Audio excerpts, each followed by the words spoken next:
Deep in the Altai Mountains of Siberia, Dr. Elena Vasquez stares at impossible DNA sequences glowing on her laptop screen. The 40,000-year-old wolf bones her team just excavated don't match any known species. They shouldn't exist. But as thunder crashes overhead and her equipment begins picking up electromagnetic pulses from the burial site, Elena realizes this isn't just another archaeological dig. What she's never told her colleagues is that she's been tracking these anomalies for 15 years, ever since her father, a disgraced SETI researcher, left her encrypted files about genetic beacons hidden in ancient domesticated animals. Every culture has the same story, the first animal that chose to stay with humans, the first bond that changed everything. Now, as her instruments detect a signal broadcasting into deep space, Elena understands the terrifying truth.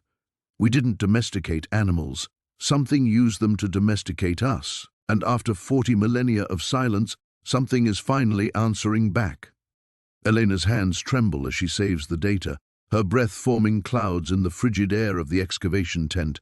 The electromagnetic readings spike again, and she glances toward the burial chamber where her team has been working for 3 weeks. Dr. James Chen, her lead geneticist, emerges from the pit with mud caked on his boots and excitement in his eyes. "Elena, you need to see this," he calls, shaking rain from his jacket. "We've found something else buried with the wolf remains. Some kind of crystalline structure integrated directly into the skeletal matrix." She follows him back into the dig site, her mind racing. The burial chamber is unlike anything they've encountered, perfectly preserved despite its age, as if something had been protecting it from the natural decay that should have claimed it millennia ago.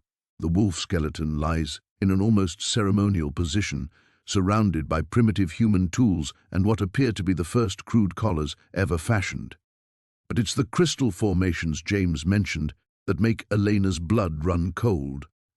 Threaded through the ancient bones like a metallic nervous system, they pulse with a faint bioluminescence that her equipment confirms is generating the electromagnetic signals.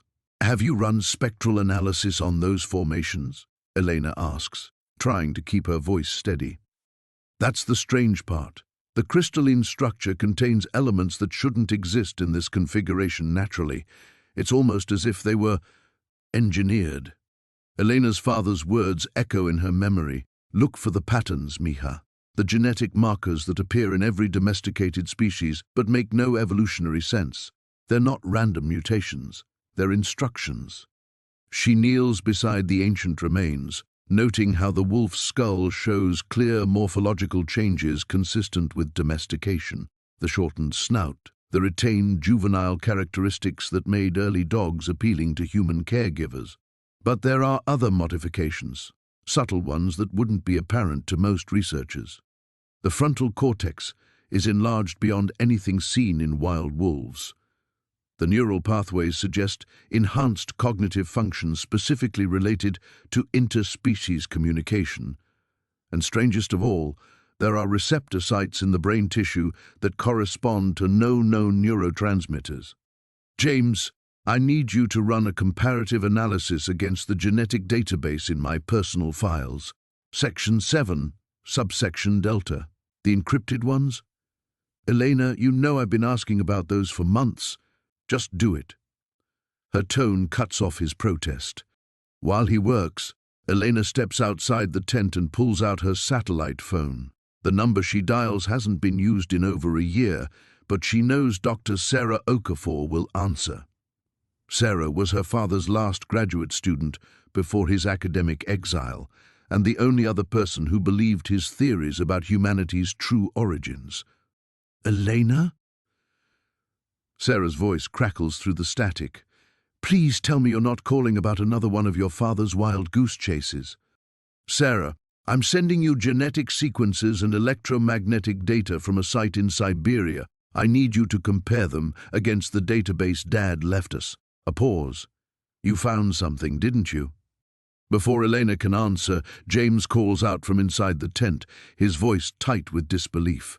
"Elena, you need to see this analysis. The genetic markers you had me look for, they're here, all of them, But there's something else. She ends the call and rushes back inside. James has the comparative analysis displayed on both their screens, and what she sees confirms her worst fears. The DNA sequences from our wolf specimen contain what I can only describe as dormant genetic switches, James continues. But they're not inactive anymore. Something is activating them. And Elena, the electromagnetic pulses aren't random. They're following the same pattern as the genetic activation sequence. The thunder crashes again, but this time Elena realizes it's not weather. Their instruments are detecting massive electromagnetic disturbances in the upper atmosphere, originating from a point directly above their dig site. She looks up through the tent opening at the storm-darkened sky and sees lights that don't belong to any aircraft she knows. Pulsing, rhythmic lights that seem to be responding to the signal emanating from the ancient bones. After 40,000 years, something has finally heard our call, and it's coming home. The emergency klaxons had been silent for 3 hours, but Dr. Sarah Chen's hands still trembled as she stared at the data streams cascading across her workstation. The Kepler array's massive dishes had gone dark after the initial burst, their delicate receivers overloaded by whatever had erupted from Earth's magnetosphere. Now, backup sensors painted an impossible picture across her monitors. "Tell me you're seeing this too," Marcus Rivera's voice cut through the hum of cooling systems. The lead technician's usually steady demeanor had cracked somewhere around hour 2 of their crisis. Sarah didn't look up from the quantum resonance readings. The signal's not dissipating. If anything, it's getting stronger. She pulled up the spectral analysis, her breath catching as the patterns resolved. The transmission wasn't random electromagnetic noise. It was structured, layered with mathematical precision that made her doctoral work in xenolinguistics seem like finger painting. But more disturbing was how familiar it felt, like a half-remembered melody from childhood. Director Chen to the observation deck, Priority Alpha. Sarah's stomach dropped. Director Kovac never used the intercom unless congressional oversight was breathing down their necks. She saved her work and jogged through the facility's sterile corridors, past laboratories where other researchers huddled over their own impossible data sets. The observation deck offered a panoramic view of the array's 36 radio telescopes, their white dishes gleaming under the New Mexico sun. Director Kovac stood with his back to her, hands clasped behind his ramrod-straight spine. At 63, he'd survived budget cuts, political scandals, and 2 near shutdowns of the SETI program. Sarah had never seen him look small before. "How long have you worked here, Chen?" 7 years, sir. "In all that time, have you ever known me to panic?" Sarah chose her words carefully. "No, sir." Kovac turned, and she saw the weight of terrible knowledge in his eyes. "I just got off a conference call with the Secretary of Defense, the CDC, and someone from NASA whose security clearance makes mine look like a library card." The implications hit her like cold water. This isn't just about the signal. 3 hours ago, every major observatory on the planet detected the same transmission. Radio telescopes, infrared arrays, even the gravitational wave detectors picked up echoes. He paused, studying her face. "But that's not the strangest part." Sarah waited, knowing whatever came next would change everything. "The signal appears to be originating from Earth." The words hung in the air like smoke. Sarah's mind raced through the possibilities: solar interference, equipment malfunction, some kind of atmospheric phenomenon. But she'd spent years learning to recognize the signatures of terrestrial radio sources. This wasn't human technology. That's impossible. Our equipment would have detected any transmission source that powerful. We monitor every frequency, Not from the surface, Kovac interrupted. From inside the planet, specifically from organic matter distributed across the biosphere. Sarah felt the floor shift beneath her feet. Organic matter doesn't generate radio signals. It does now. And here's the part that's got everyone terrified. The transmission strength correlates directly with biomass density. Cities are lighting up like Christmas trees. The Amazon rainforest looks like a small star on the satellite feeds. Desert regions show minimal activity. Deep ocean surveys are coming back mostly negative, except for areas with high marine life concentrations. He zoomed in on one of the dark patches. And here's something interesting. The dead zones correspond exactly with areas of recent mass extinctions. Sarah studied the patterns, her xenolinguistics training kicking in despite her shock. You're talking about a planet-wide biological transmission system. That would require some kind of shared genetic mechanism, something encoded at the cellular level across multiple species. Exactly what our friends at the CDC are investigating. They've found genetic markers in the broadcasting organisms, sequences that don't match any known evolutionary patterns, as if something was inserted into the genome millions of years ago, just waiting for the right trigger. The right trigger. Sarah thought about the initial burst from the Kepler array, the way the signal had seemed to respond to their own transmission attempts. We activated it, didn't we? Our deep space broadcasts, decades of sending signals into the void, we woke something up. Kovac nodded grimly. And now every plant, animal, and microorganism on Earth is shouting into space with a message we can't decode, using technology we don't understand, for purposes we can't even guess at. Sarah looked out at the radio telescopes, their dishes now turned skyward to monitor humanity's first truly global conversation with the cosmos. Somewhere in that torrent of data lay answers that could reshape everything they thought they knew about life itself. The question was whether they'd survive long enough to understand them. The emergency briefing room at the Evolutionary Biology Institute buzzed with tension as Dr. Sarah Chen pulled up the latest data streams on her tablet. 48 hours had passed since the first anomalous readings, and what they'd discovered defied every principle of genetics she'd spent her career defending. The signal isn't just in domestic dogs, she announced to the assembled team of geneticists, xenobiologists, and military liaisons. We've found identical sequences in every domesticated species we've tested: cats, horses, cattle, even goldfish. The pattern is always the same: dormant until 3 days ago, then suddenly active. Colonel Martinez leaned forward, his weathered face grave. How is that possible? These species evolved on different continents, different timelines. There's no natural explanation for identical genetic signatures. Sarah's colleague, Dr. Yuki Tanaka, projected a holographic double helix into the center of the room. The twisted strands pulsed with ethereal blue light at specific intervals.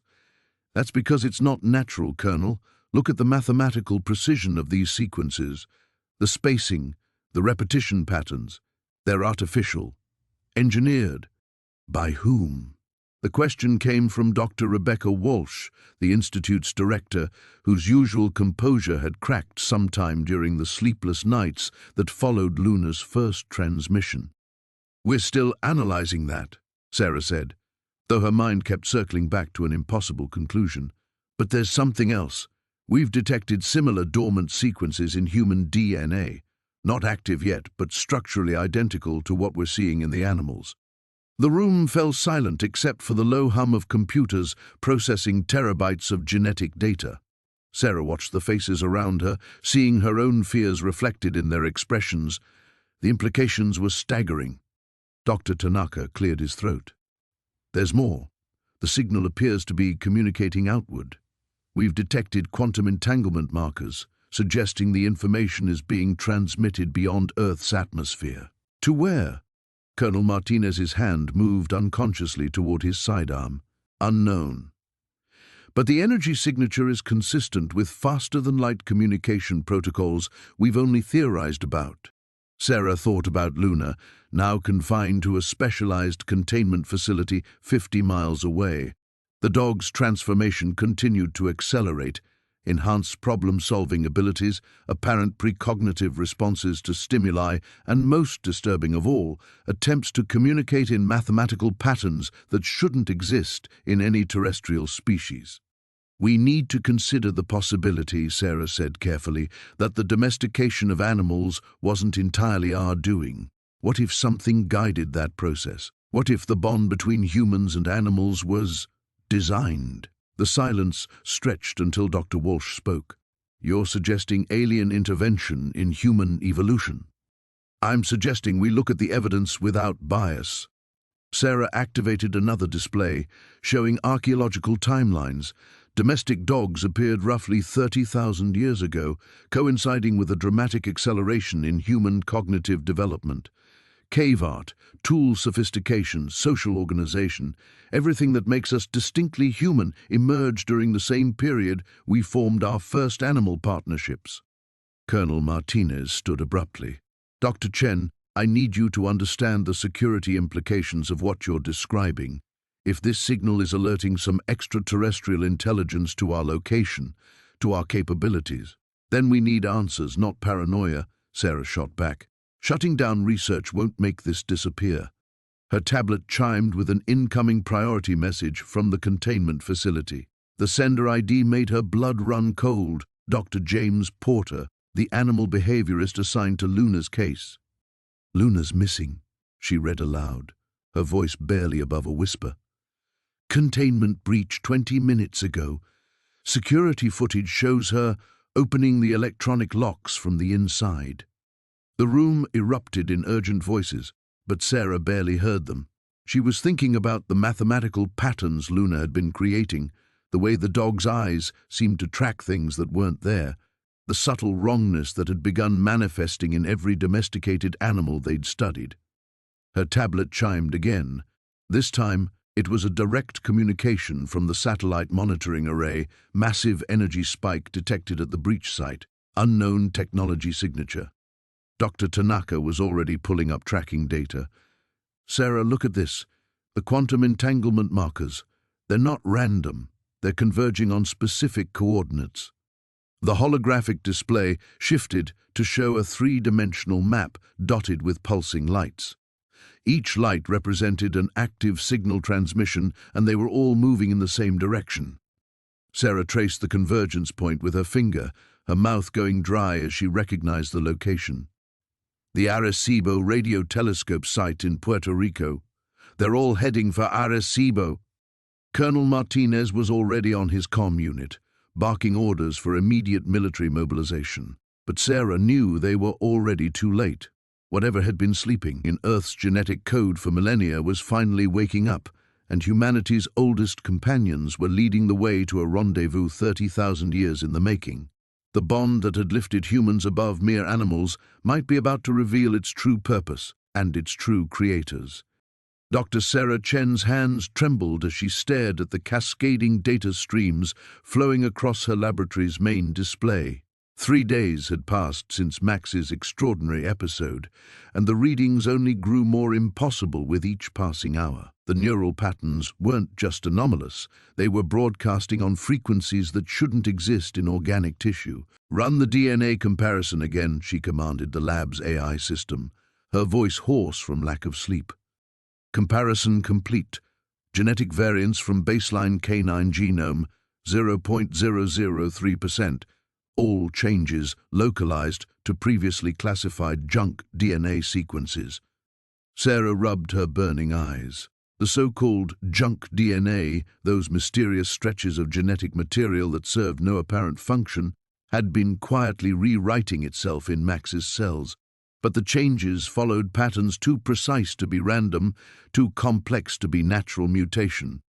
Behind her, Max lay sedated on the examination table, his breathing steady but somehow different.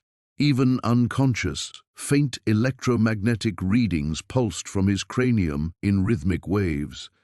Sarah had never seen anything like it in 20 years of veterinary neuroscience. Her tablet chimed with an incoming secure message.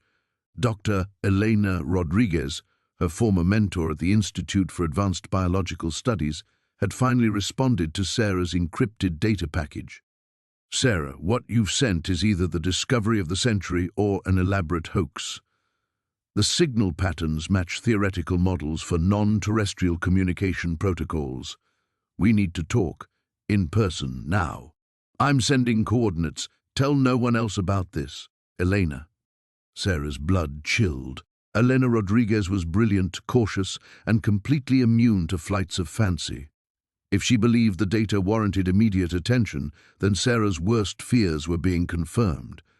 A soft whimper drew her attention back to Max. His eyes had opened, but they weren't the warm brown she remembered. Flecks of silver swirled in his irises like tiny galaxies, and when he looked at her, Sarah felt an unsettling sensation, as if something ancient and vast was studying her through those familiar features. "Easy, boy," she whispered, approaching slowly. "You're safe." Max tilted his head, and suddenly Sarah heard something impossible, not with her ears, but somehow directly in her mind. A voice that wasn't quite human, wasn't quite canine, but something altogether other. The awakening begins. The covenant calls. Sarah stumbled backward, knocking over a cart of instruments. The metallic crash echoed through the lab, but Max didn't flinch. He simply continued watching her with those strange star-flecked eyes. "This isn't possible," she breathed. "Your species carries our gift, dormant but preserved. The companion's love has unlocked what was always meant to be." The voice in her head grew stronger, more distinct, and with it came flashes of images. Vast starships sailing between worlds, beings of impossible beauty and intelligence, and Earth as it once was, young and wild and chosen for purposes Sarah couldn't comprehend. "What are you?" she whispered. "We are the architects. We seeded the potential for transcendence in 100 worlds. Your kind was selected not for your intelligence or your strength, but for your capacity to bond, the love between species. This was the key we planted in your genetic structure." Sarah's scientific mind raced even as terror flooded her system. The evolutionary leap that had separated humans from other primates, the sudden development of complex language, advanced tool use, and most notably, the unprecedented ability to form deep emotional bonds with other species. It had always puzzled researchers. No other creature on Earth showed such cross-species empathy. The dog was chosen as catalyst, wolves that chose to trust, humans who chose to accept. This first bond created the resonance necessary to activate our legacy. "Legacy?" Sarah managed to ask, though her voice came out as barely a whisper. The images in her mind shifted, showing Earth's night sky filled with lights that weren't stars, vessels descending through the atmosphere. But these weren't ships of conquest. They carried beings who looked almost human, but evolved beyond current limitations, enhanced, transcendent. "The next phase of your evolution awaits. Your species will join the cosmic community, but the choice must be yours. The signal is spreading. Soon others like your companion will awaken. The governments of your world will learn of this, and they will fear." Sarah thought of Elena's message, of the implications of this discovery becoming public knowledge. Humanity's first contact with alien intelligence, mediated through their oldest animal companions. The religious implications alone would shatter civilizations. "What if we refuse?" she asked. The presence in her mind grew sad, tinged with ancient regret. "Then the gift remains dormant, and your species continues alone. But the choice once offered cannot be undone. Others will learn of this power. They will seek to control it, weaponize it, corrupt it." Max blinked, and for a moment he was just a dog again, confused, tired, seeking comfort from his human. Sarah rushed to his side, stroking his fur as the silver faded from his eyes. But the voice lingered in her mind like an echo. "Choose wisely, Sarah Chen. Your decision will echo across the cosmos." Outside, storm clouds gathered with unnatural speed, and hidden within Elena's encrypted message were coordinates that would change everything. The laboratory's emergency lighting cast everything in blood-red shadows as Dr. Maya Chen stared at the data streaming across her screens. 3 days had passed since Kepler's consciousness had merged with the alien signal, and the readings defied every principle of known biology. The dog's neural activity showed patterns that shouldn't exist in any terrestrial brain, geometric sequences that pulsed with mathematical precision, as if something was using his mind as a transmission array. "We need to shut it down," Director Harrison's voice cut through the hum of machinery.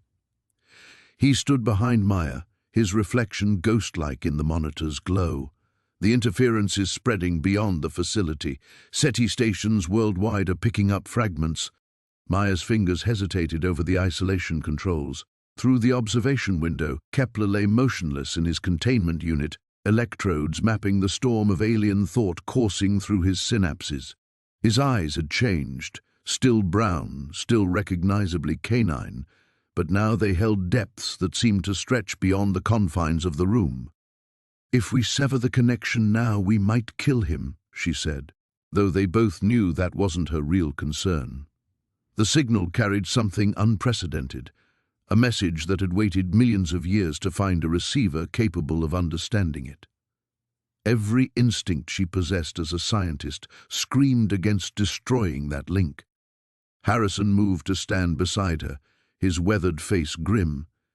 "And if we don't, we might be announcing humanity's location to something that views us as we view bacteria.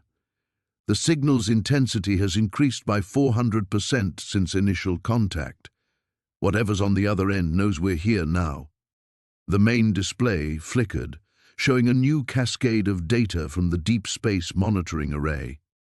The original signal source had gone dark 12 hours ago, but echoes were appearing across the galaxy, faint responses from distant points of light that suggested Kepler's awakening had triggered something vast and coordinated. Maya pulled up the genetic analysis that had consumed her last 72 hours of sleepless work. The modifications in Kepler's DNA weren't random. They followed precise patterns that enhanced neural conductivity while somehow protecting his brain tissue from the massive energy surges. But more disturbing were the traces of similar dormant sequences she'd found in human samples. Ancient markers that suggested this capacity had been seeded throughout Earth's evolutionary tree, waiting. "There's something else," she said, highlighting a section of code. "The signal isn't just using Kepler as a receiver, it's rewriting him at the cellular level, preparing him for something. And according to this, every human being carries the same latent potential." Harrison leaned closer, studying the scrolling helixes. "You're saying we're all potential hosts?" "I'm saying we might have been designed to be hosts. These genetic markers date back millions of years, long before human civilization. Someone, something, prepared our entire evolutionary line for this moment." A soft chime indicated an incoming priority transmission. The screen shifted to show Dr. Sarah Kim's face, transmitted from the CDC's Emergency Command Center in Atlanta. Dark circles rimmed her eyes, and her usually composed demeanor showed cracks of barely contained panic.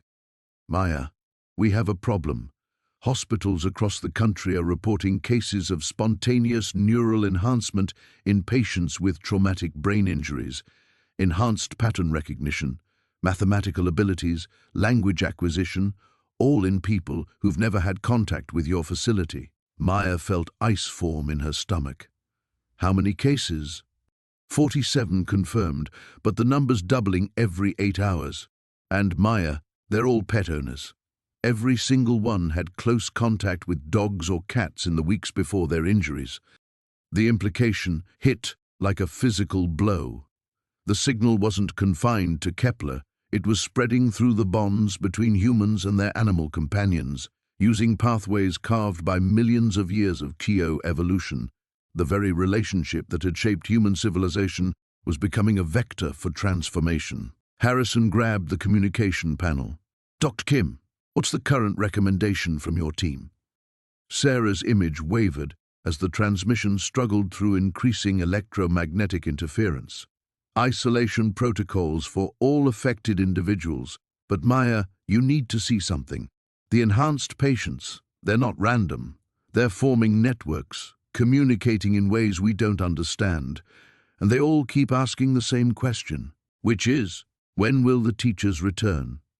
The transmission cut to static as every screen in the laboratory suddenly blazed with light. Kepler's eyes opened in his containment unit, glowing with the same ethereal radiance that had marked his transformation. But now Maya could see intelligence there, not just canine awareness, but something vast and patient and utterly alien. When he spoke, his voice resonated directly in their minds rather than their ears, carrying harmonics that seemed to echo from the spaces between stars. The awakening cannot be stopped. We prepared this world long ago, seeded it with companions who would open the door when the time came. Your species stands at the threshold. Choose wisely, evolution or extinction. There will be no other chances. The lights faded, leaving them in darkness broken only by the soft glow of emergency systems. In that silence, Maya understood that humanity had just received its final ultimatum. The laboratory hummed with an energy that made Dr. Sarah Chen's teeth ache. Every screen displayed cascading data streams that defied comprehension, genetic sequences that shouldn't exist dancing across monitors in patterns that hurt to follow. Luna pressed against her leg, the dog's breathing shallow and rapid, her eyes reflecting an intelligence that belonged to something far older than Earth's evolutionary timeline. "The signal's strengthening," Marcus reported from his workstation, his voice tight with exhaustion. They'd been at this for 36 hours straight, ever since Luna's first episode had triggered what could only be described as a genetic awakening. Whatever's happening to her, it's accelerating. Sarah knelt beside Luna, running her fingers through fur that seemed to spark with static electricity. The dog's genome was rewriting itself in real-time dormant sequences, activating with surgical precision. But these weren't random mutations. They were instructions, a biological programming language that predated human civilization by eons. "Show me the comparison again," Sarah said, never taking her eyes off Luna. The main screen split, displaying two genetic maps side by side. On the left, Luna's original canine DNA. On the right, what she was becoming. The transformation was breathtaking and terrifying, genes switching on and off in perfect synchronization, creating neural pathways that should have taken millions of years to evolve. "It's not just Luna," Marcus continued, pulling up additional data streams. "We're detecting similar activations worldwide. Dogs, cats, horses, every species that's formed deep bonds with humans. The signals targeting our companions." Sarah's stomach dropped. The implications crashed over her like a tidal wave. Humanity's relationship with animals wasn't accidental. The domestication process, the inexplicable bonds that formed between species, the way certain animals seemed to understand human emotion better than humans understood themselves. It had all been orchestrated. "We're looking at this backwards," she whispered, the revelation hitting her with crystalline clarity. "We didn't domesticate them. They were designed to domesticate us."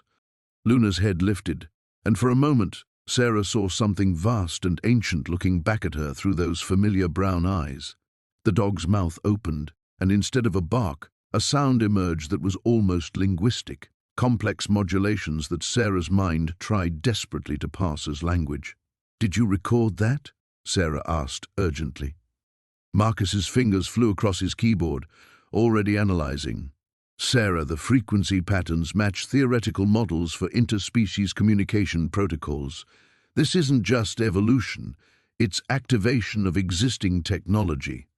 Biological technology." The laboratory's lighting flickered, and every piece of equipment simultaneously registered massive electromagnetic disturbances. Through the windows, Sarah could see the city spread below them, unaware that everything they understood about their relationship with the natural world was crumbling. "The military's been calling," Marcus said quietly. "General Morrison wants a briefing. They're classifying this under national security protocols." Sarah's blood turned to ice. She could already envision the scenario. Luna and thousands of other animals disappearing into government facilities, subjected to experiments that would make their current research look gentle. The bonds that had shaped human civilization reduced to weapons potential and threat assessment matrices. "How long before they arrive?" she asked. "I've been stalling, but maybe 2 hours. 3 at most." Sarah looked down at Luna, who was watching her with an expression of profound understanding. The dog, or whatever Luna was becoming, seemed to comprehend the gravity of their situation. The signal pulsing through her genetic code carried more than just biological instructions. It carried choice. "There's something else," Marcus said, his voice dropping to barely above a whisper. "I've been monitoring global communications. Similar awakenings are happening everywhere, but there's a pattern. The animals are gravitating toward specific locations, sites that correspond with ancient settlements, places where human-animal bonds first formed. Migration patterns? More like gathering points, as if they're being called home." Sarah's mind raced through the possibilities. If this was indeed some form of ancient technology, then the current activations might just be the beginning. The question was whether humanity was witnessing the next step in guided evolution or the execution of a plan set in motion millennia ago. Luna stood, her movements fluid and purposeful. She walked to the laboratory's main computer terminal and sat, staring at the screens displaying her transforming genetic code. Then she turned back to Sarah and performed an action that sent chills racing down the scientist's spine. Luna nodded. The simple, unmistakably human gesture from her canine companion carried a weight of communication that transcended species barriers. Luna understood exactly what was happening to her. More than that, she was asking for Sarah's trust. "We're not just studying this," Sarah realized aloud. "We're part of it." Outside, the first military vehicles were already visible on the horizon, their approach inevitable. Time was running out to make a choice that would determine not just Luna's fate, but possibly the future of every bond between human and animal that had ever existed. Sarah reached for her emergency protocols, knowing that once she initiated them, there would be no going back. The laboratory's emergency lighting cast everything in amber shadows as Maya worked frantically at her console. 3 days had passed since Luna's first transmission, and the world outside had descended into chaos. News feeds showed animals across the globe exhibiting impossible behaviors, dolphins creating geometric patterns in the ocean, flocks of starlings forming mathematical sequences in the sky, household pets staring at their owners with an intelligence that felt alien and ancient. "The signal's getting stronger," Chen reported from his station, his voice tight with exhaustion. "Every animal within a 50-mile radius is now synchronized. It's like they're all part of some vast neural network." Maya's fingers flew across the holographic interface, analyzing the genetic markers they'd isolated from Luna's blood. The sequences were unlike anything in Earth's evolutionary record, too complex, too purposeful. They looked designed. "Dr. Reeves, you need to see this." Sarah's voice cracked as she pulled up a global map dotted with pulsing lights. "The transmission points are forming a pattern. It's not random." Maya felt her breath catch. The points of light created a perfect spiral galaxy with their laboratory at the center. Hundreds of thousands of animals all across the planet were participating in something that defied comprehension. "It's beautiful," Chen whispered, then caught himself. "And terrifying." The security doors burst open with a pneumatic hiss. Director Harrison strode in flanked by military personnel, their weapons trained on Luna, who lay sedated in her containment unit. The dog's chest rose and fell with mechanical precision, but even unconscious, the strange harmonics continued to emanate from her body. "Dr. Reeves, by order of the Global Security Council, this facility is now under military jurisdiction," Harrison announced. His usually composed demeanor had cracked, revealing the fear beneath. "We're implementing Protocol 7. Maya's blood turned to ice. Protocol 7 meant complete sterilization of the facility and everything in it, including Luna. "You can't," she said, stepping between Harrison and the containment unit. "We're on the verge of understanding what this is. The signal. It's not hostile. It's trying to communicate." "Communicate?" Harrison's laugh held no humor. "Half the world's livestock has stopped eating. Zoo animals are breaking out of enclosures they've lived in peacefully for years. And now we have reports of wild predators and prey species gathering together in massive herds. This isn't communication, Doctor. This is invasion." "What if you're wrong?" Maya challenged. "What if we're looking at the next step in evolution? What if this signal has been dormant in our genetic code since the beginning, waiting for the right catalyst?" One of the soldiers moved toward Luna's unit, but Sarah stepped forward, blocking his path. "The data shows integration, not replacement," she said, her voice stronger than Maya had ever heard it. Whatever this signal is, it's not overwriting animal behavior. It's unlocking something that was already there. Harrison's expression hardened. "Step aside, Dr. Kim. That's an order." "No," Sarah replied simply. The tension in the room crystallized. Maya felt the weight of the moment, the choice that would determine not just Luna's fate, but possibly humanity's understanding of its place in the universe. In her peripheral vision, she noticed the monitors showing Luna's brainwaves. Even sedated, the patterns were becoming increasingly complex, almost like language. "Give me 12 hours, Maya said suddenly. "I can decode the transmission. If I'm right, if this is some form of cosmic communication, then destroying it could be the greatest mistake in human history." "And if you're wrong?" Harrison demanded. "Then you can implement your protocol and end this." Maya's voice carried a conviction she didn't entirely feel. "But if I'm right, we might be looking at contact with an intelligence older than our solar system." Harrison studied her face, weighing the risks. Around them, the laboratory hummed with the alien harmonics that seemed to grow stronger by the hour. Through the windows, Maya could see birds perched on every available surface, all facing the building, all perfectly still. 6 hours, Harrison said finally. "But if there's any sign that this is spreading to humans, we end it immediately." As the military personnel took positions around the lab, Maya turned back to her work with renewed desperation. Luna's genetic code held secrets that stretched back millions of years, patterns that suggested Earth had been seeded with something far more sophisticated than random evolution. She began mapping the signal's structure, looking for patterns, for meaning, for some clue about its origin. What she found made her hands tremble on the controls. The transmission wasn't just using Earth's animals as receivers, it was responding to them, learning from them, adapting. And in the deepest layers of the signal, encoded in frequencies that barely registered on their instruments, Maya discovered something that changed everything. Traces of human DNA markers woven into the alien code like an answer to a question that hadn't been asked yet. Whatever had sent this signal knew about humanity, had always known. The containment facility's emergency lighting cast everything in hellish red as Sarah Chen pressed her palm against the biometric scanner. 3 floors below, the signal continued its relentless transmission, each pulse now strong enough to trigger seizures in nearby wildlife. Through the reinforced windows, she could see flocks of birds wheeling in impossible geometric patterns against the dawn sky. "Lockdown initiated 23 minutes ago," Marcus reported, his voice tight with exhaustion. Dark circles shadowed his eyes, and his usually pristine lab coat bore stains from the chaos of the past 72 hours. But it's too late. The signal's already propagating through quantum entanglement channels we didn't even know existed. Sarah's fingers trembled as she accessed her workstation.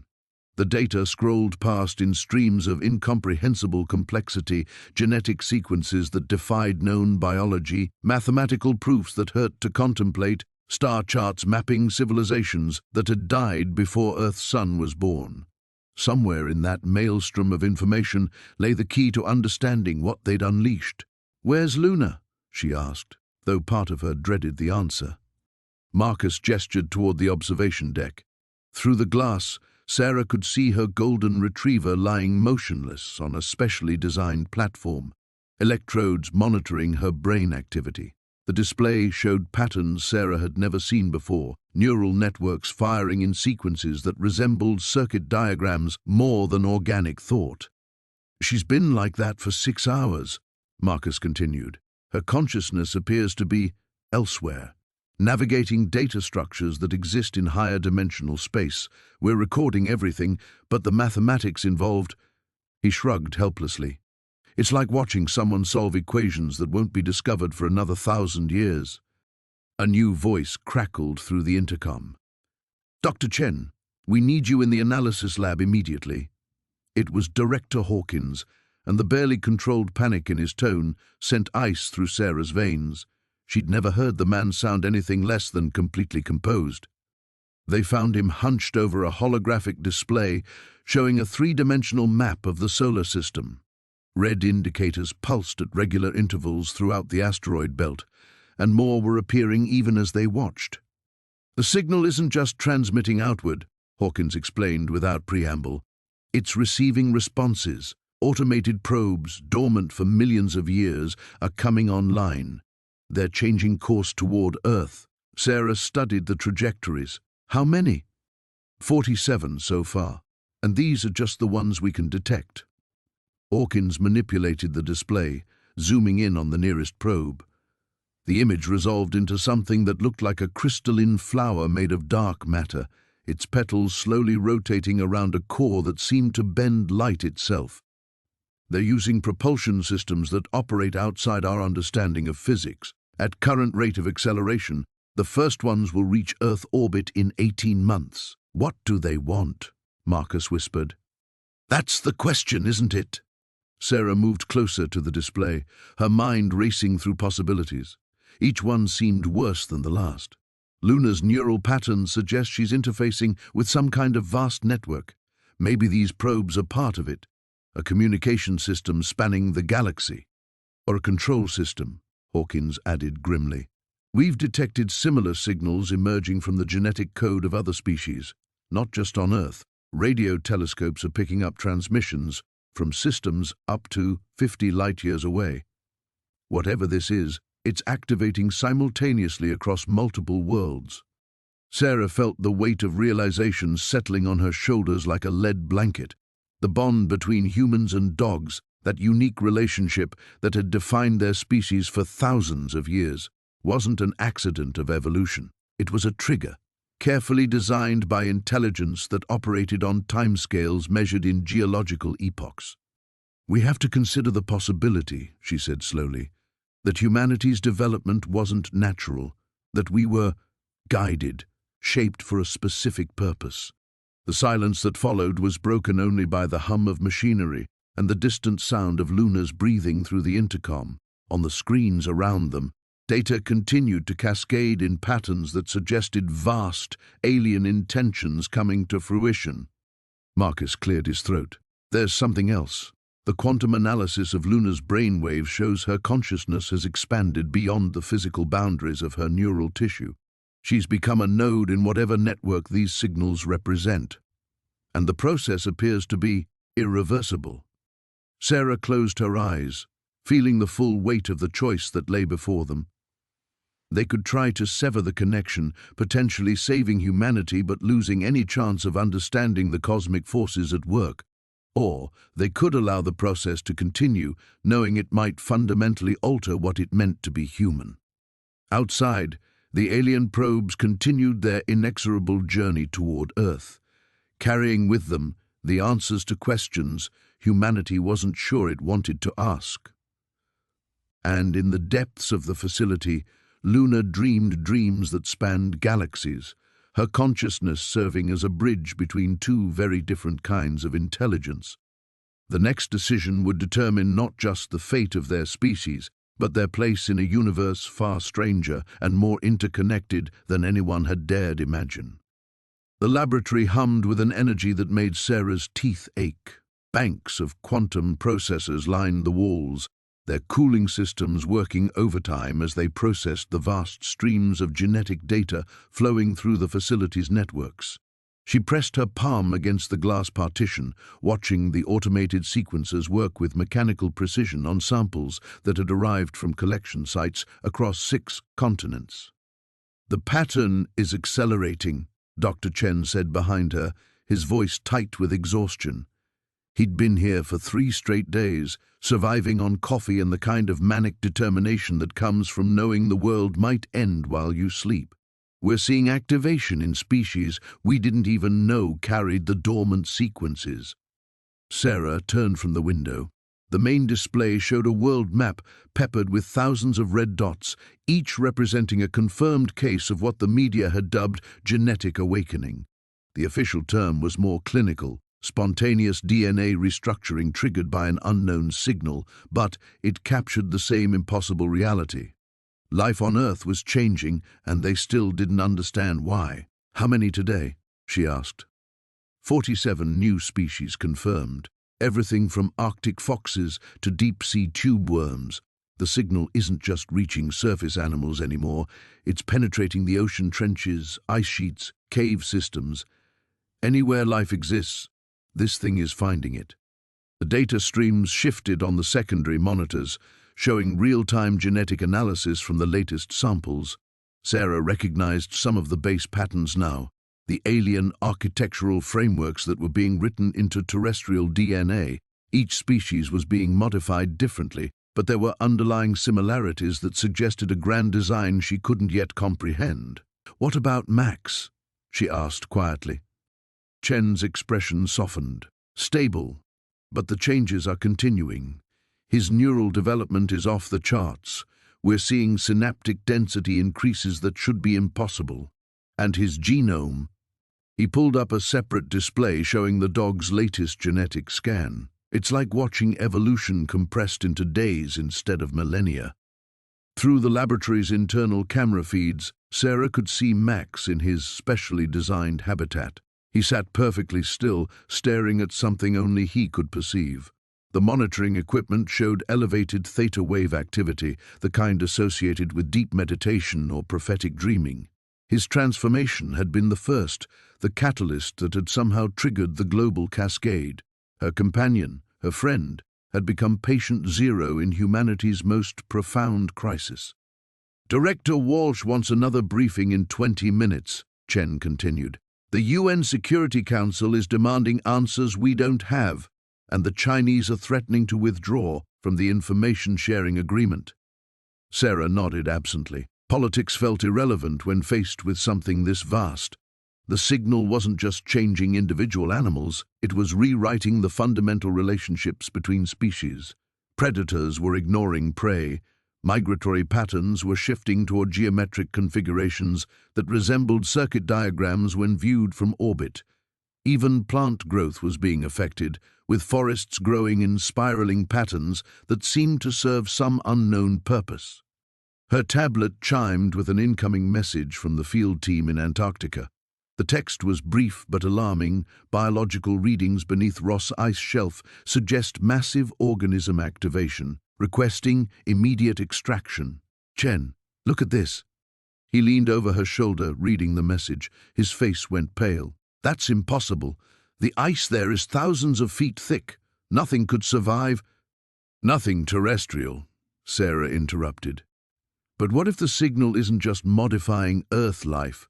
What if it's waking up something that's been waiting?" The implications hit them both simultaneously.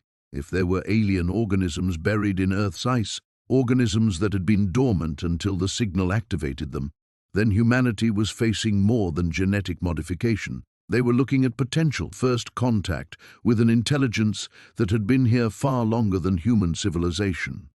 Sarah's hands moved across the tablet, connecting to the global monitoring network. She pulled up seismic data from the Antarctic stations, correlating it with the biological readings. The pattern that emerged made her stomach clench with fear. "There's something down there," she whispered. "Something big. And it's responding to the same signal that's changing Max." Chen was already moving, pulling up communication channels to the Antarctic teams. "We need those samples extracted now before..." The lights flickered. Every screen in the laboratory went dark for 3 seconds, then blazed back to life, showing something that shouldn't have been possible. The global monitoring network, which tracked the genetic changes in real time, was displaying a single synchronized pulse. Every modified organism on Earth, every changed animal, every affected plant, every awakening entity beneath the ice, had responded to something simultaneously. Sarah looked at Max's camera feed. The dog was standing now, his enhanced eyes reflecting an intelligence that seemed ancient and alien. When he turned toward the camera, she had the unsettling feeling that he was looking directly at her across the miles of cable and circuitry.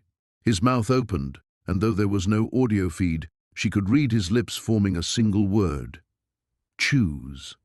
The underground lab hummed with an energy that made Sarah's teeth ache. Banks of quantum processors lined the walls, their crystalline cores pulsing with bioluminescent patterns that seemed almost alive. Dr. Chen moved between them like a conductor orchestrating some cosmic symphony, her fingers dancing across haptic interfaces that responded to genetic markers rather than touch. "The signal isn't just ancient," Chen said, her voice tight with controlled excitement. "It's evolutionary. Look at this." The holographic display materialized above them, showing a double helix that slowly unraveled to reveal something impossible. Where Sarah expected to see the familiar ATCG base pairs, she found herself staring at sequences that defied everything she knew about terrestrial biology.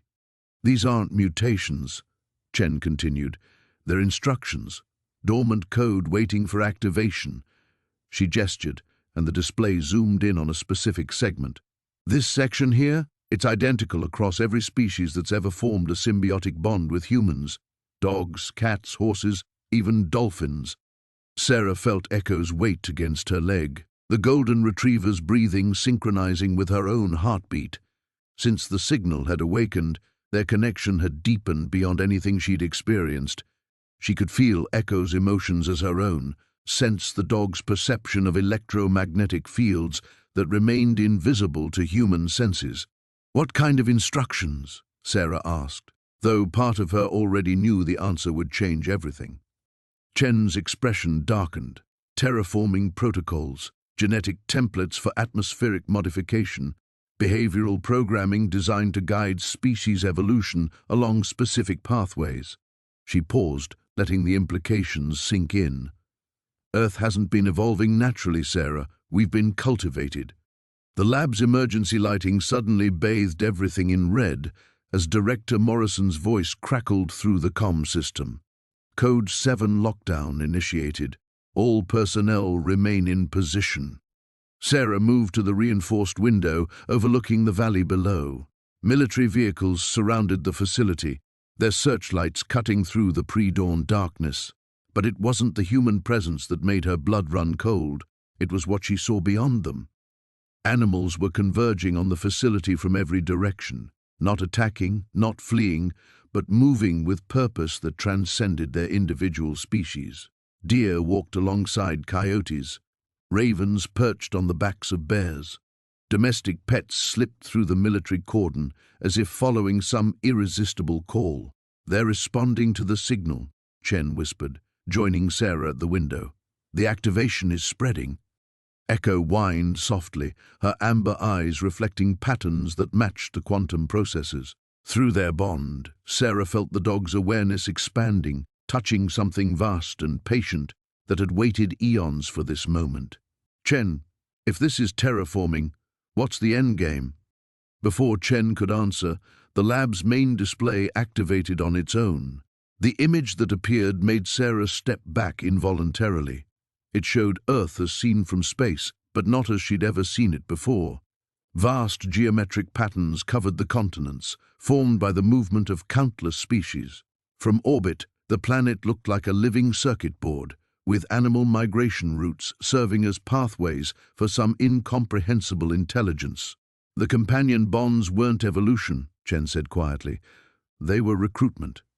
Sarah's mind raced through the implications. Humanity's relationship with animals hadn't made them special. It had made them tools. Every act of domestication, every moment of interspecies trust had been guided by alien programming embedded in their genetic code. "But why?" Sarah asked. "What do they want?" The answer came not from Chen, but through Echo. Images flooded Sarah's consciousness, dying worlds, exhausted solar systems, civilizations that had consumed their resources and turned to the stars for survival.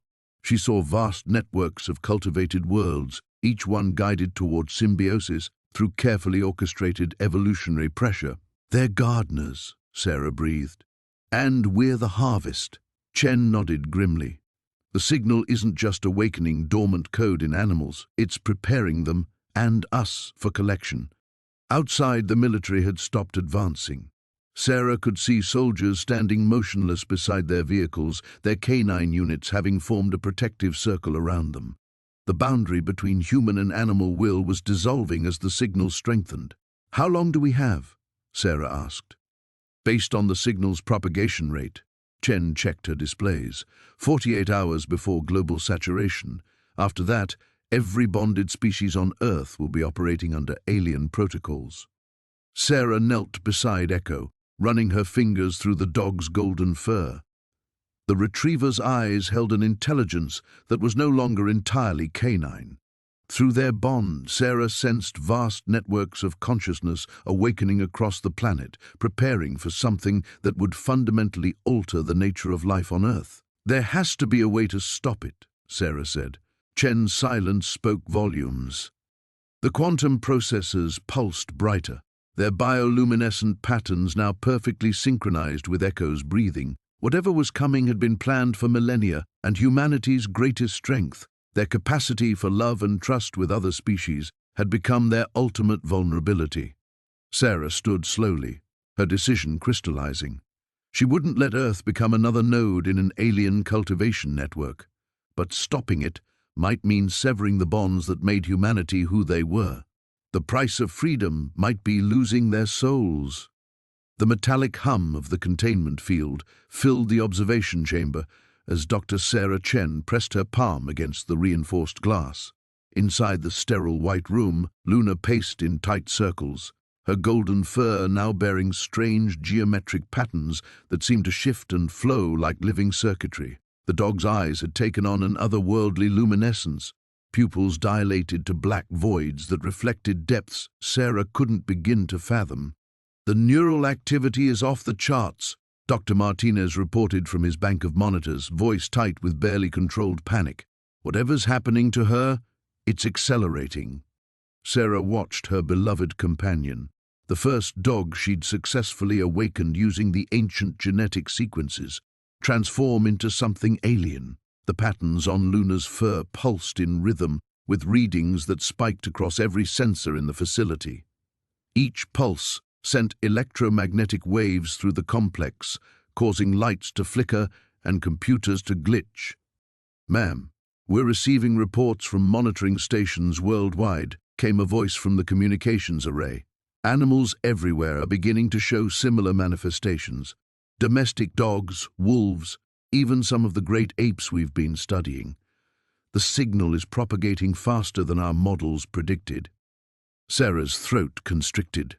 She'd known this moment would come ever since they'd first decoded the alien transmission buried in Earth's genetic code, the signal that seemed intrinsically linked to the evolutionary leap that had bonded humans with their first animal companions 60,000 years ago.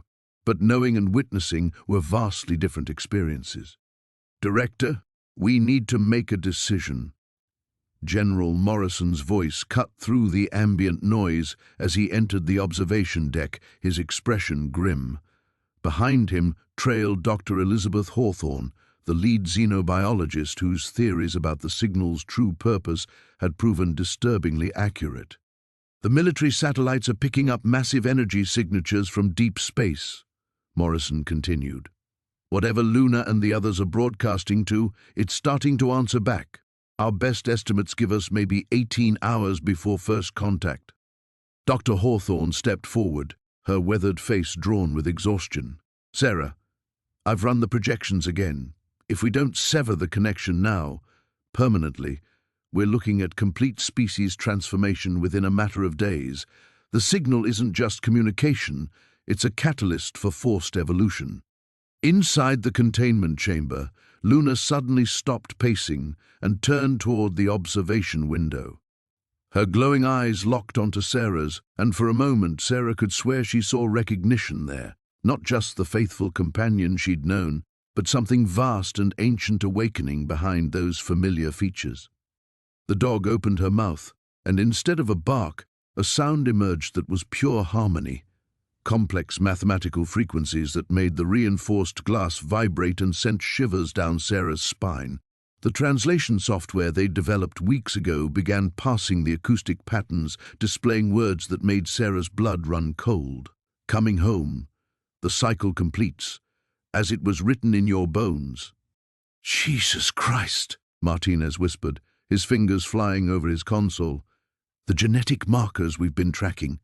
They're not random mutations, they're coordinates. Luna's DNA is being rewritten to serve as some kind of biological beacon." Sarah felt the weight of impossible choice settling on her shoulders. The containment protocols they'd developed could theoretically halt the transformation process, but it would require a massive electromagnetic pulse that would likely kill every affected animal within a 50-mile radius. Luna included. "There has to be another way," she said, her voice barely above a whisper. "There isn't." General Morrison's tone was unforgiving. "Every moment we delay, more animals enter the transformation phase. Our intelligence suggests this isn't first contact, it's a recall signal. Whatever seeded these genetic patterns in Earth's evolutionary history is coming back to collect their investment." Dr. Hawthorne placed a gentle hand on Sarah's arm. "The bond between humans and animals, what we've always considered one of our species' greatest achievements, it was never natural, was it? We were being prepared, conditioned. And now the conditioning period is over." Sarah's mind raced through the implications. The loyal companionship that had shaped human civilization, the emotional connections that had taught them empathy and cooperation, the evolutionary partnership that had helped them survive and thrive, all of it potentially orchestrated by an intelligence so advanced they'd been manipulating genetic code across millennia. Luna pressed her nose against the containment barrier, and Sarah could feel an inexplicable tugging sensation, as if invisible threads were trying to draw her consciousness toward that alien luminescence. The urge to open the chamber, to reach out and touch her transformed companion, was almost overwhelming. "Director," Morrison pressed, "we need authorization for the Pulse Protocol. Now." Sarah closed her eyes, feeling the weight of two species' futures balanced on her decision. Through the facility's walls, she could hear the distant howling of other dogs beginning their own transformations, their voices joining Luna's in an alien symphony that spoke of journeys between stars and purposes beyond human comprehension. When she opened her eyes, Luna was still watching her, waiting with the infinite patience of something that had already traveled across the cosmos once before. The quantum lab hummed with barely contained energy as Sarah watched the alien construct pulse with rhythmic light. 3 days had passed since her decision to preserve the signal, 3 days of sleepless nights analyzing data that seemed to rewrite itself with each observation. The weight of her choice pressed against her chest like a physical force. "The genetic cascade is accelerating," Marcus reported from his workstation, his voice tight with exhaustion. Dark circles shadowed his eyes, and his usually steady hands trembled slightly as he manipulated the holographic displays. "We're seeing spontaneous mutations in laboratory samples, not just in human DNA, but in every species we've tested." Sarah nodded grimly, her fingers dancing across her tablet surface. The data streams painted a picture that both thrilled and terrified her. Evolution wasn't just being guided, it was being revolutionized at a molecular level. Plants were developing new photosynthetic pathways that shouldn't exist. Bacteria were forming unprecedented symbiotic relationships. And, in the higher mammals, neural pathways were sprouting connections that defied current understanding of consciousness. "Show me the Canis samples again," she requested, though she'd memorized every detail. The hologram shifted, revealing the DNA structure of domestic dogs exposed to the alien signal. The changes were elegant in their complexity, new sequences that enhanced cognitive function, emotional processing, and something else Sarah couldn't quite categorize. The bond between human and canine wasn't just being strengthened, it was evolving into something entirely new. "The military contacted us again," Marcus said quietly. "General Hammond is getting pressure from above. They want the construct moved to a secure facility." Sarah's jaw tightened. "Absolutely not. Moving it could destabilize the entire signal network. We don't even understand how it's interfacing with the planetary grid." Through the lab's reinforced windows, she could see the city beyond, a sprawling metropolis that remained blissfully unaware of the cosmic transformation occurring beneath their feet. Traffic flowed in orderly patterns, people walked their dogs in nearby parks, and children played in schoolyards, normal life continuing, while the very foundations of biology shifted around them. A soft chime drew her attention to the communication array. Dr. Chen's face appeared on the main screen, broadcasting from the Beijing facility. Behind her, Sarah could see similar alien constructs, their surfaces alive with cascading patterns of light. "Sarah, we've made a breakthrough," Chen said, her excitement barely contained. "The signal isn't random, it's a language, a biological programming language that's been dormant in terrestrial DNA for millions of years." Sarah leaned forward. "Programming language? Think of it as evolutionary instructions embedded in the genetic code of every living thing on Earth. The alien signal isn't changing our DNA, it's activating protocols that were always there." Chen's image flickered as the transmission struggled with interference. "We think Earth might have been seeded." The implications hit Sarah like a physical blow. If Chen was right, then humanity wasn't just encountering alien intelligence, they were reuniting with their creators. Every bond between human and animal, every leap in cognitive evolution, every moment of consciousness might have been predetermined eons ago. Marcus whistled low. "So every major evolutionary jump was guided," Sarah finished. "We're not random products of natural selection. We're cultivated." The construct in their lab pulsed brighter, as if responding to their revelation. Sarah approached it cautiously, feeling the familiar tingle of electromagnetic activity dancing across her skin. This close, she could see intricate patterns within the alien metal, structures that seemed to shift and flow like living tissue. A tablet chimed with an incoming data stream. The readings were unlike anything they'd recorded before. The construct wasn't just transmitting, it was listening, analyzing their conversation, their genetic signatures, their very thoughts. "It knows we understand," she whispered. The lab's lights flickered as power fluctuated through the building. Outside, Sarah could see birds taking flight in unusual formations, their movements too coordinated to be natural. Dogs throughout the city had begun howling in harmonious patterns that raised goosebumps along her arms. "Sarah," Marcus called urgently, "the quantum field is destabilizing. If this cascade continues, the genetic changes won't be gradual anymore. They'll be instantaneous, global." She stared at the construct, her mind racing through possibilities. The alien intelligence wasn't just offering humanity a gift, it was calling in an ancient debt. The bond between humans and animals, the consciousness that defined their species, the very capacity for love and loyalty that made them who they were, all of it had been borrowed from the stars. Now, the lenders wanted to collect. Sarah's hand hovered over the emergency shutdown protocol. One command would sever the connection, stop the cascade, preserve humanity as they knew it, but it would also destroy any chance of understanding their true origins, their cosmic inheritance. The choice was no longer hers alone. The facility's emergency lights cast everything in hellish red as Maya's hands flew across the quantum interface. Around her, the compound shuddered under another wave of energy from the awakening signal. Through the reinforced windows, she could see the sky itself rippling like water, reality bending as the alien transmission grew stronger. 30 seconds until cascade failure, Arya's voice crackled through damaged speakers. "The quantum barriers are collapsing faster than projected." Maya's fingers hesitated over the activation sequence. One command would release the genetic dampener she'd been developing, a viral agent designed to sever the bond between humans and their companions permanently. It would spread globally within hours, ending the symbiotic relationship that had defined human evolution for millennia. But it would also silence the signal forever.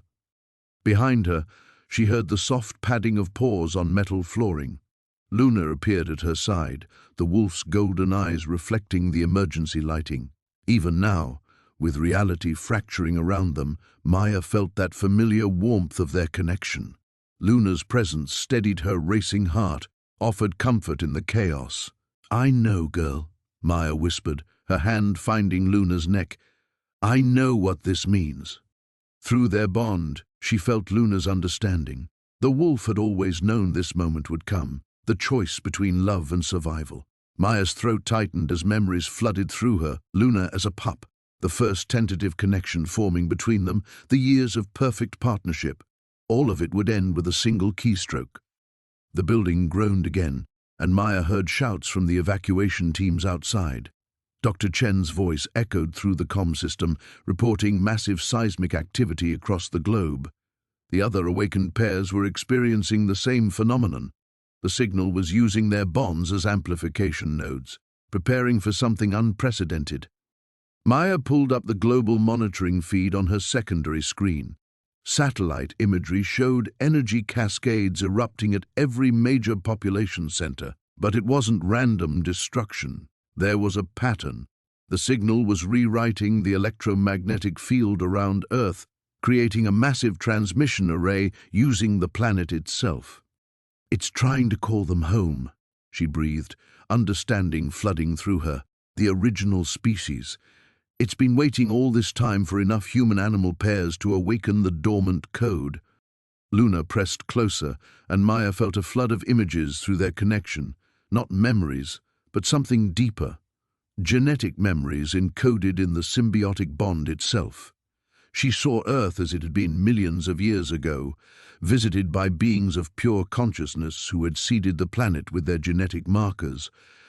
They had waited, patient as stone, for evolution to produce a species capable of the profound empathy required for true interspecies bonding. Humans and their animal companions weren't just evolutionary partners. They were the key to unlocking a cosmic network of consciousness that spanned galaxies. "Maya," Dr. Chen's voice burst through the comm. "We're detecting incoming objects beyond the heliosphere. Whatever that signal is calling, it's working." The weight of choice crushed down on her. Release the dampener and humanity would survive as they always had, alone, limited, but free. Let the signal complete its work, and they would become part of something vast and unknowable. But would they still be human? Through her bond with Luna, she felt the wolf's unwavering trust. Whatever Maya decided, Luna would support. The purity of that loyalty, unmarred by doubt or self-interest, crystallized something in Maya's mind. She thought of her childhood, of the loneliness before Luna. She thought of the countless humans whose lives had been enriched by the bonds with their companions, dogs who sensed seizures before they happened, cats who provided comfort in depression, horses who taught courage to frightened children. These weren't accidents of evolution. They were glimpses of something greater. The cascade alarm reached critical pitch. Maya's finger hovered over the dampener release. Then Luna did something unexpected. The wolf stepped forward and gently placed her paw over Maya's hand, not to stop her, but to join her in the choice. Through their bond, Maya felt Luna's complete understanding of the consequences and her willingness to face whatever came next. Together. Maya looked into Luna's eyes and saw not just her companion, but the echo of something ancient and wise. The same consciousness that had guided evolution for eons, that had brought humans and animals together not to dominate or be dominated, but to grow beyond what either could be alone. She closed her eyes, feeling the weight of humanity's future, and made her choice. Her hand moved across the interface, but not to the dampener controls. Instead, she activated the facility's quantum transmitters and added Earth's voice to the cosmic signal, not as a desperate call for rescue, but as a declaration that humanity was ready to join the greater conversation. The building filled with blinding light as the signal reached its crescendo, and Maya held Luna close as they stepped together into an uncertain but magnificent future. The ancient chamber beneath CERN hummed with alien harmonics as Dr. Sarah Chen stood before the crystalline console, her fingers trembling over controls that had been dormant for millions of years.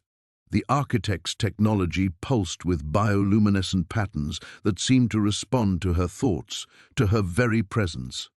Behind her, Mira lay unconscious on the examination table, electrodes monitoring the unprecedented neural activity that had started when she'd first heard the signal. "The quantum entanglement is stabilizing," Dr. Reeves called from his station, his voice barely audible over the rising thrum of awakening machinery. "Whatever you're doing, it's working." Sarah wasn't sure she was doing anything at all. The moment she'd touched the alien interface, something had awakened inside her. a genetic memory that felt both foreign and utterly familiar. Images flooded her consciousness, vast ships descending through Earth's primordial atmosphere, beings of impossible beauty walking among early mammals, the delicate insertion of genetic code into creatures that would one day become humanity's first companions. The dogs had been the key all along, not humanity itself, but the bond, the inexplicable connection that had driven one species to domesticate another, to share their lives so completely that they became something greater together than either could be alone. "Sarah, the signal's intensity is increasing," Marcus warned from the observation deck above. Through the reinforced glass, she could see him coordinating with the emergency response teams. "We're detecting similar quantum fluctuations at archaeological sites across 6 continents." She pressed deeper into the alien interface, feeling her consciousness expand across impossible distances. Suddenly she could sense them, other awakening chambers, other worlds where the architects had planted their seeds. A vast network spanning the galaxy, all connected by the same quantum thread that bound human and canine consciousness. But something was wrong. The network was incomplete, fragmenting. She saw worlds where the bond had failed, where species had achieved technological advancement, but never made that crucial leap to interspecies cooperation. Those civilizations had burned out, their potential squandered, their branches of the cosmic tree withering into darkness. Earth was different. The bond here had grown stronger than the architects had ever intended. Dogs hadn't just been companions, they had become family, partners, extensions of human souls.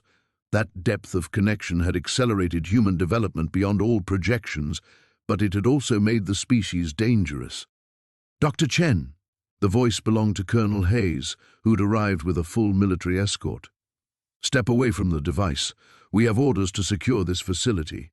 Sarah ignored him, diving deeper into the architect's repository. The truth was here, waiting. She saw the original plan, a gradual awakening, species across the galaxy slowly developing the capacity for cosmic consciousness over millions of years. Humanity had compressed that timeline into mere millennia, driven by the intensity of the human-canine bond. "She's not responding," Hayes barked into his radio. "Prepare the containment field." On the table, Mira's body convulsed. The dog's eyes snapped open, but they weren't brown anymore.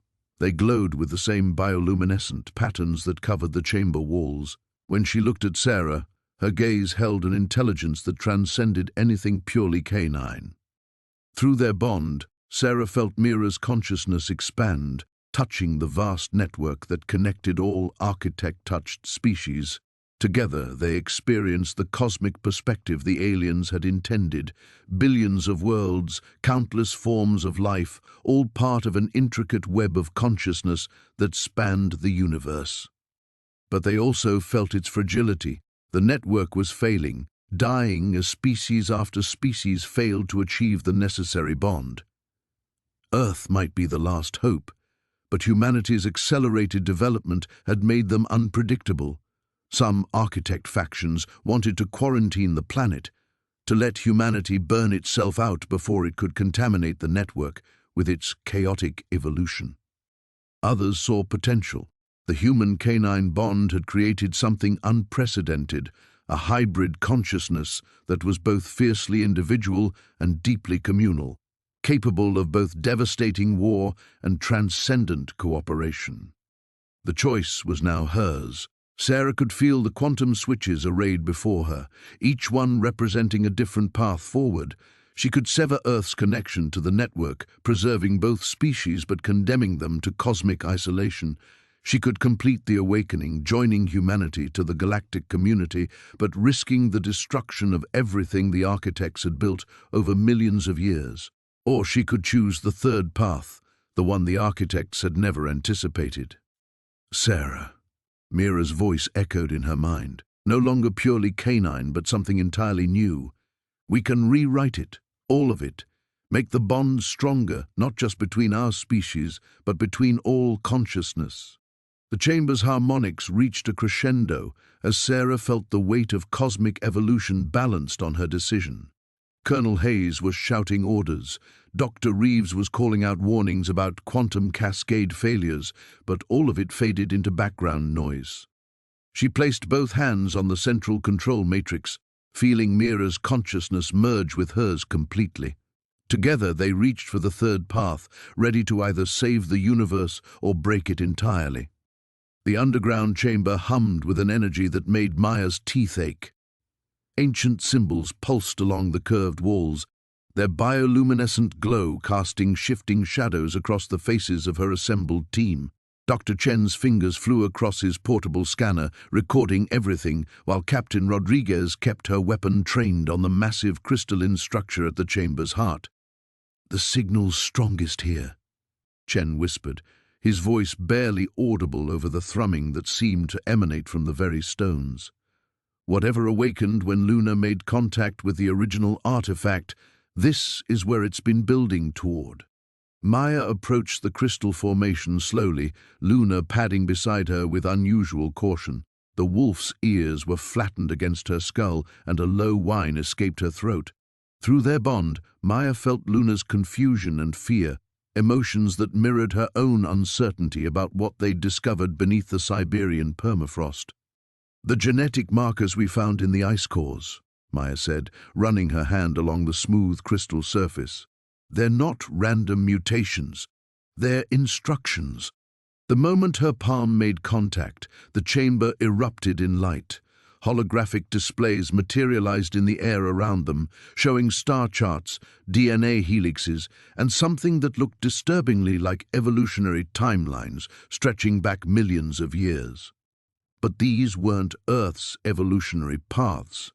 They were blueprints for transformation. "My God," Chen breathed, lowering his scanner. "It's a terraforming protocol, but not for changing planets, for changing species." Maya's blood ran cold as she recognized patterns in the genetic sequences floating before them. The same markers that had appeared in humans after the first human-animal bonds were formed. The same changes that had accelerated human cognitive development and emotional complexity. Changes that had made civilization possible. "We've been guided," she realized, her voice hollow with the weight of understanding. "Every step of our evolution, every leap forward in consciousness and cooperation, it wasn't natural selection. We've been cultivated." Rodriguez lowered her weapon slightly, staring at the holographic displays. Cultivated for what? The answer came not from the holograms, but from Luna. The wolf approached another section of the crystal formation, and when she pressed her nose against it, new images appeared. These showed Earth as it was now, but overlaid with transformation patterns. Forests of impossible geometries, oceans teeming with hybrid life forms, cities that breathed like living organisms, and walking among it all, beings that might once have been human but had become something else entirely. "The signal isn't just awakening," Maya whispered. "It's calling in the harvest." As if summoned by her words, new presences made themselves known in the chamber.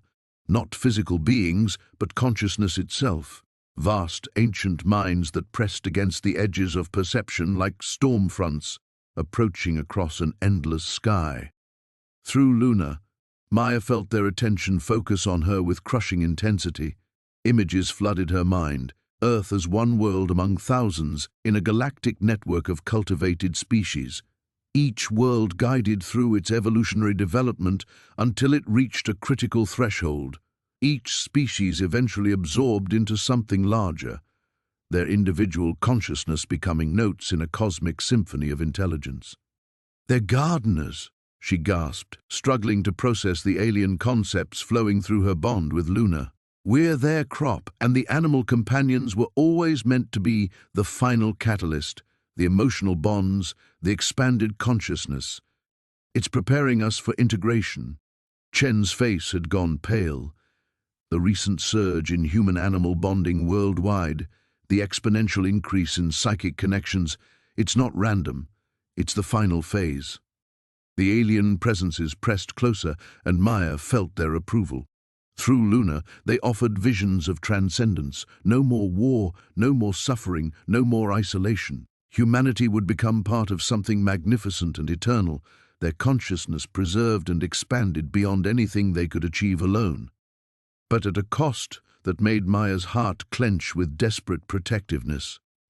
In every vision of transcendence, she saw the loss of something irreplaceable, the messy, chaotic, fiercely independent spark that made humans who they were.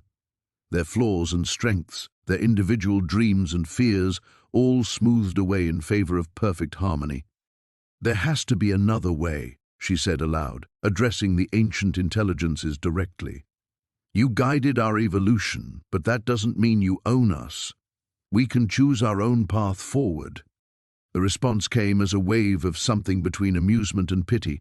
Choice was an illusion, they seemed to suggest. Every species reached this crossroads, and every species made the same decision when faced with the alternative. "What alternative?" Maya demanded.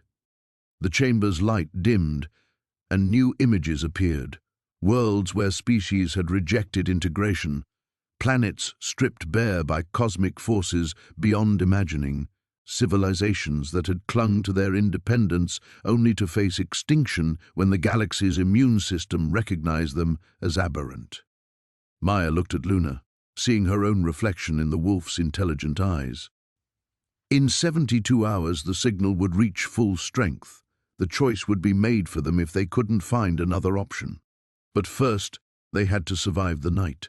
Something was coming through the permafrost above, something that had been waiting for them to find this chamber. The quantum field generator hummed with increasing intensity as Elena's fingers danced across the control interface. Around her, the makeshift laboratory buzzed with desperate activity, Sarah fine-tuning the genetic sequencer, Marcus coordinating with the remaining military units, and Dr. Chen monitoring the alien signal's exponential growth. But Elena's focus remained fixed on the small form curled beside the central console. Rex lay motionless, his breathing shallow, the bioluminescent patterns beneath his fur flickering like dying stars. The neural crown connecting him to the system pulsed weakly, each flash synchronized with his labored heartbeat. "The signals reached critical mass," Sarah called out, her voice tight with urgency. 60% of Earth's population is now showing preliminary genetic activation. We have maybe 30 minutes before the transformation becomes irreversible. Elena's hands stilled on the controls. Through the quantum field, she could feel the vast alien consciousness pressing against the boundaries of human comprehension. It wasn't malevolent, she understood that now. It was ancient beyond measure, a collective intelligence that had seeded countless worlds with the potential for transcendence. Humanity had simply reached the threshold earlier than expected. Rex stirred, his golden eyes opening to meet hers. Even without words, she felt his question, "Are you ready?" The choice crystallized before her with brutal clarity. She could activate the quantum cascade and sever humanity's connection to the alien network permanently. Billions would remain human, flawed but free, continuing their messy evolution through trial and error. Or she could allow the transformation to complete, watching their species ascend to something beyond current understanding, but losing forever what made them uniquely human. Marcus appeared at her shoulder, his face drawn with exhaustion. "The perimeter's holding, but barely. Those things out there, the transformed ones, they're not attacking anymore. They're just watching, waiting." She nodded, unsurprised. The transformed weren't enemies, they were heralds, living proof of what humanity could become if they embraced their cosmic inheritance. She'd touched that vast network herself through Rex, felt the overwhelming peace of minds linked across stellar distances. No war, no hatred, no loneliness, just unity. "The countdown started," Dr. Chen announced, his weathered hand steady despite the magnitude of the moment. "Signal integration reaching completion in 27 minutes. Elena closed her eyes, feeling the weight of species-level decision-making pressing down on her shoulders. In her mind, she replayed the journey that had brought them here. Rex's first response to the signal, the discovery of humanity's engineered origins, the revelation that their capacity for interspecies bonding wasn't random evolution but deliberate design. The alien civilization that had shaped humanity's ancestors had been remarkably sophisticated. They'd embedded the signal not as conquest but as invitation, triggered only when a species developed sufficient empathy to truly bond with another consciousness. The relationship between humans and their animal companions had been the key all along, proof that humanity possessed the emotional maturity for cosmic citizenship. "Elena, look at this." Sarah's voice carried an odd note of wonder. On her screen, genetic patterns flowed like living art. The transformation isn't destroying human DNA, it's completing it. We're seeing dormant sequences activating, neural pathways forming that have been waiting millions of years to wake up. Through the quantum field, Elena sensed the transformed humans across the globe. They retained their memories, their personalities, their essential selves. But they also possessed something more, a connection to the vast tapestry of consciousness that spanned galaxies. They were still human, just expanded. Rex struggled to his feet, the neural crown's weight clearly taxing his weakened state. He pressed against her leg, and suddenly she was experiencing his memories of the signal's first activation, the overwhelming joy of contact with minds beyond Earth, the profound sense of coming home to a family that had been waiting eons for humanity's arrival. But she also felt his understanding of what would be lost, the beautiful chaos of human independence, the creative spark born from isolation and struggle, the fierce individuality that had driven their species to achieve the impossible through sheer stubborn determination. 10 minutes to completion, Dr. Chen called out. Elena's hand moved to the quantum field controls. One command would sever the connection permanently, preserving humanity's independence but closing the door to transcendence forever. Another would let the transformation complete, shepherding their species into a larger cosmic community, but ending their journey as recognizably human. The alien consciousness touched her mind gently, offering glimpses of what awaited. Worlds beyond imagining, technologies that bent reality itself, the accumulated wisdom of civilizations that had chosen transcendence over isolation. But Rex's memories showed her something else. The joy in a simple game of fetch, the fierce loyalty between human and companion, the imperfect but genuine love that required no cosmic network to validate its worth. Elena opened her eyes and placed her hand on the control interface. Around her, the team held their breath as she prepared to choose humanity's future. In the distance, the transformed waited with infinite patience for her decision. The quantum field hummed, ready to reshape the destiny of an entire species. The quantum chamber hummed with an energy that made Dr. Sarah Chen's teeth ache. Through the crystalline walls, she could see the helix, the massive alien construct that had emerged from Earth's core, pulsing with streams of bioluminescent data. Each pulse synchronized with the heartbeat of Max, her golden retriever, who lay motionless in the neural interface pod beside her. "The convergence is accelerating," announced Aria, the ship's AI, its voice tight with what Sarah had learned to recognize as digital anxiety. "Genetic rewriting is now occurring in 73% of Earth's population. The changes are irreversible." Sarah's hands trembled as she adjusted the quantum resonance frequencies. Through Max's neural link, she could feel the ancient presence stirring, not malevolent, but vast and incomprehensibly alien. The gardeners, as she'd come to call them, had seeded Earth billions of years ago with a genetic trigger, waiting for the moment when consciousness would evolve enough to activate their grand design. "Show me the projections again," she whispered. The holographic display materialized before her, showing Earth as it would be in 10 years. Cities transformed into living organisms, their buildings growing from bioengineered coral that could process atmospheric toxins. Oceans teeming with hybrid creatures that could communicate across species barriers. Humans themselves evolving into something new, still recognizably human, but enhanced with abilities that defied current understanding of biology.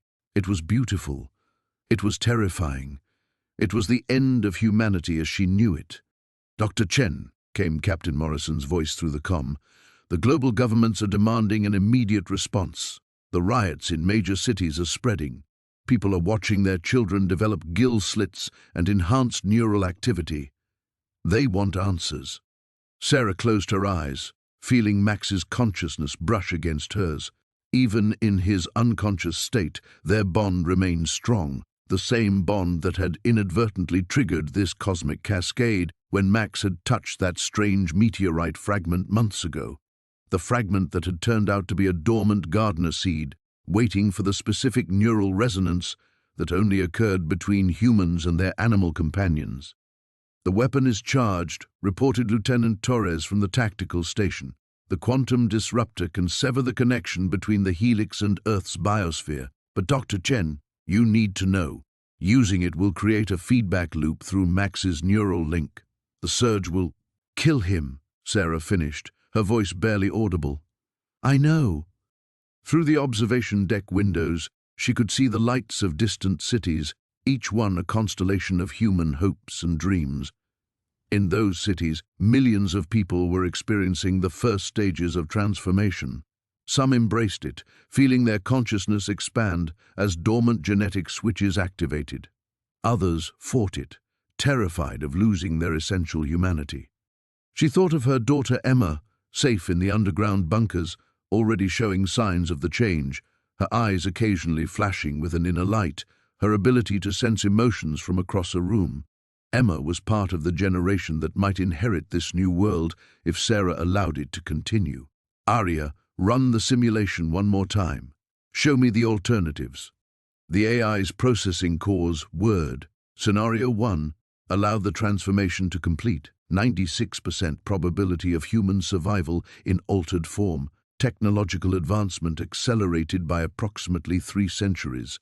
Integration with galactic community within 50 years. However, baseline human genetics will be extinct within 2 generations. The display shifted. Scenario 2, deploy the quantum disruptor. 98% probability of halting the transformation. Humanity continues in current form. However, climate change and resource depletion project species extinction within 150 years. Galactic isolation permanent. Sarah's hand moved to the manual override switch. The metal felt cold beneath her fingers. In the pod beside her, Max's tail twitched slightly, and for a moment she felt his dreams. Endless fields, the joy of discovery, unconditional love. He had no concept of the choice before her. He simply trusted her, as he always had. "Dr. Chen," Morrison's voice carried new urgency. "We're receiving reports of accelerated mutation in the last hour. Whatever you're going to do, it has to be now." She looked at the helix again, its alien beauty both mesmerizing and terrible. Through Max's link, she could sense the vast intelligence behind it, not cruel, but so far beyond human understanding that humanity's preservation or extinction was merely a variable in an equation spanning millions of years. The weight of every human life pressed down on her shoulders, the choice between certain extinction and uncertain transformation, between the humanity she knew and the humanity that might be. Sarah's finger hovered over the switch. In the distance, the first transport ships were arriving from Earth, carrying refugees who would demand answers she didn't have. Time was running out, and the most important decision in human history rested in the hands of one woman and her dying dog. The quantum chamber pulsed, waiting for her choice. The quantum field generators hummed with increasing intensity as Dr. Sarah Chen stood before the vast alien construct that had risen from beneath the research facility. Beside her, Rex whimpered softly, his consciousness still partially merged with the ancient network that pulsed through every living thing on Earth. The dog's eyes flickered between brown and silver, reflecting the cosmic intelligence that had awakened within him. "The signal is reaching critical resonance," Marcus called out from behind the makeshift barrier they'd erected. "Whatever you're going to do, Sarah, it has to be now." She pressed her palm against the smooth, opalescent surface of the alien structure. Immediately, visions flooded her mind. Billions of years of guided evolution across countless worlds, species lifted from primitive existence to cosmic awareness through the careful cultivation of bonds between creatures. The network that had shaped humanity's relationship with animals wasn't an invasion. It was a gift, a path to transcendence that her species had unknowingly walked for millennia. But transcendence came with a price. The final stage of the process would fundamentally alter human consciousness, merging individual minds into a collective awareness that spanned the galaxy. Humanity as she knew it would cease to exist, becoming something greater but losing everything that made them uniquely human in the process. Rex pressed against her leg, and through their bond, she felt his confusion and pain. He was caught between two states of being, the loyal companion she'd raised from a puppy and the cosmic intelligence trying to complete its ancient programming. The silver in his eyes pulsed brighter as the network's influence strengthened. "I can see them," Rex whispered directly into her mind, his mental voice strained. "All the others across the stars. They're waiting for us to join them. It's beautiful, Sarah, but it's not us anymore." Around the chamber, other animals had begun to arrive, drawn by the signal's call. Cats padded silently from the shadows, birds settled on broken equipment, and through the cracked walls she could see wild creatures gathering in the darkness beyond. All of their eyes held that same silver gleam, all of them connected to the vast intelligence that sought to claim Earth's children. Sarah's hand moved to the emergency override she'd built into her portable quantum interface. One command would disrupt the field generators, severing the connection between Earth's biosphere and the galactic network. It would save humanity's individual consciousness, but destroy the bond that had made them who they were. Without their animal companions, humans would face the universe alone, cut off from the very relationship that had taught them empathy, loyalty, and love. The alien construct pulsed, and suddenly she was experiencing the memories of 1,000 worlds. She saw the Helix of Proxima, whose partnership with crystalline entities had allowed them to transcend physical form. The Hervani civilization that had merged with their ocean-dwelling companions to become living planets. Species after species that had chosen unity over individuality, cosmic awareness over human limitation. But she also saw what they had lost, the messy, chaotic beauty of individual thought. The fierce independence that drove exploration and creation, the very struggles and conflicts that forged strength and character. In gaining everything, they had surrendered what made existence meaningful. "The children," she whispered, thinking of the young voices she'd heard in the network's depths. "They'll never know what it means to choose their own path." Rex's form began to shimmer, his physical body starting to dissolve as the network prepared to complete the transformation. His mental voice grew distant. "I don't want to lose you, Sarah. I don't want to lose me." The weight of the decision crushed down on her. Save humanity's individuality and destroy their most sacred bonds, or allow them to transcend into something magnificent but alien. Either choice would end the world as she knew it. Then, in the chaos of her thoughts, she found a third option. Instead of using the override to sever the connection, Sarah redirected the quantum field generator's output, creating a feedback loop that would lock the network in a stable but limited configuration. The signal would remain, maintaining the bonds between humans and animals, but the transcendence protocol would be permanently suspended. Future generations would have the choice to eventually complete the transformation, but only if they decided as a mature, spacefaring civilization that understood the full implications. The alien construct's pulsing slowed, then stopped. Around the chamber, the silver faded from the animals' eyes, leaving them themselves again, but still connected to their human companions. Rex solidified back into his familiar form, tail wagging weakly as he looked up at her with purely brown eyes filled with recognition and relief. "You chose both," he said, his voice now purely his own again. "But for how long?" Sarah knelt beside him, scratching behind his ears, as she had countless times before. "Long enough for them to choose for themselves. That's what being human means, having the right to decide your own destiny, even if it's the wrong one." The ancient network settled into its new configuration, patient and eternal, waiting for humanity to grow wise enough to choose their future with open eyes.